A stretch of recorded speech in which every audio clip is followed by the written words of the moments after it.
कैसे हैं दोस्तों, आप सभी को मेरा प्यार भरा नमस्कार।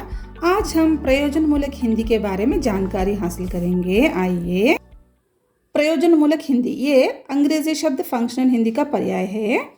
अगर इसको हम शाब्दिक ढंग से विचार करें तो इसका अर्थ होगा कि ऐसी विशेष हिंदी जिसका उपयोग किसी विशेष प्रयोजन के लिए किया जाए। इसका अर्थ यानी कि किसी विशेष प्रयोजन के लिए जिस भाषा का प्रयोग करते हैं उसे हम प्रयोजन मूलक भाषा, अगर हिंदी को प्रयोग कर रहे हैं तो प्रयोजन मूलक हिंदी कहते हैं। रमा प्रसन्न नायक ने प्रयोजन मूलक हिंदी के जगह पर उन्होंने व्यावहारिक हिंदी कहा है और इसको हम कामकाजी हिंदी भी कह सकते हैं। उदाहरण तौर के नाम से हम देखें तो प्रयोजन मूलक हिंदी से तात्पर्य हिंदी के उस स्वरूप से है जो विज्ञान, तकनीकी, विधि, संचार एवं अन्य जो भी गतिविधियों में प्रयुक्त होती है उसे हम प्रयोजन मूलक हिंदी कहते हैं। इसे हम कामकाजी हिंदी भी कह सकते हैं।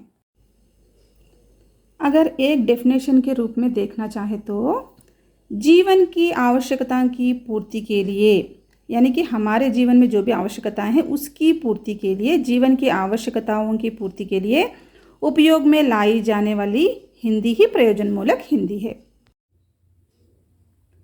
स्वतंत्रता प्राप्ति के बाद जब से हिंदी को राजभाषा का दर्जा प्रदान किया गया तब से हिंदी के प्रयोग और भूमिकाओं में वृद्धि हुई।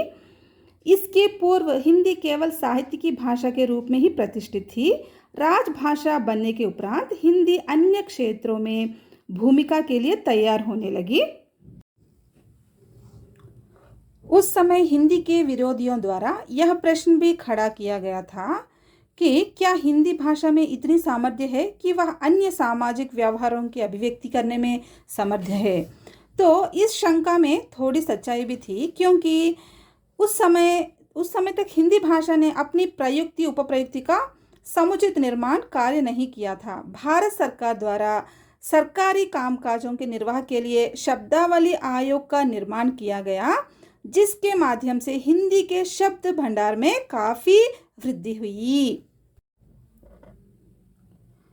प्रयोजन मूलक हिंदी के प्रणेता मोटूरी सत्यनारायण ने इसी आधार पर प्रयोजन मूलक हिंदी के 6 मुख्य रूप बताए हैं, जिनका उल्लेख अभी करेंगे। आइए, तो इसमें पहला वाला है कार्यालयी भाषा, तकनीकी भाषा, वाणिज्यिक भाषा, जनसंचारी भाषा, समाजी भाषा, साहित्यिक भाषा।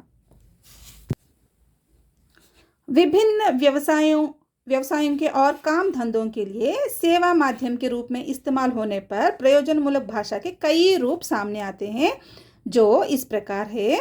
तो पहला वाला कार्यालयी भाषा, यह सरकारी कामकाज और प्रशासन में प्रयुक्त होने वाला भाषा का रूप है।